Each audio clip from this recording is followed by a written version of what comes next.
quero vos dar grazas pola vosa presenza e sobre todo darle grazas a Elena pola súa sabiduría, por ese traballo, por ese compromiso que fai e que confiemos en que a palabra, a escrita é capaz de verdade de transformar o mundo. Moitísimas gracias. Elena Poniatowska define a modernidade como unha muller que traballa e se gaña o sustento.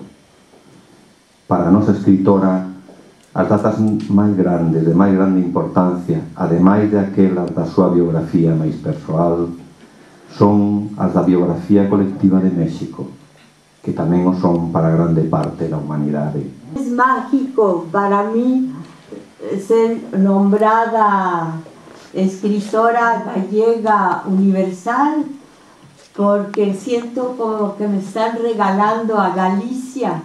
Este libro del cual hablaba Cesario, La noche de Tlatelolco, sobre la masacre del 2 de octubre, hubo, como ustedes lo saben, movimientos estudiantiles en todo el mundo. El único país que terminó con la matanza de 250 personas fue México. Resultó tan indignante que los periódicos no publicaran una sola palabra y rechazaran los artículos que escribí La noche de Tlatelolco, que es un coro de voces que relatan esa masacre. Entre los muchos testimonios de estudiantes, soldados, padres y madres de familia, corresponsales extranjeros y fotógrafos mexicanos, destaca el testimonio de la joven María del Carmen Rodríguez, estudiante de literatura española, quien se mantuvo bajo la lluvia al lado de su novio, mientras muchachos y muchachas corrían para escapar de la policía. Sentí su cuerpo tibio junto al mío. Los dos estábamos empapados por la lluvia y porque nos tiramos al suelo tantas veces en el agua, y sin embargo yo sentía su brazo cálido sobre mis hombros. Entonces, por primera vez desde que andamos juntos, le dije que sí, que cuando nos dejaran salir los soldados, que me llevara con él, que al fin y al cabo nos íbamos a morir, ¿sí?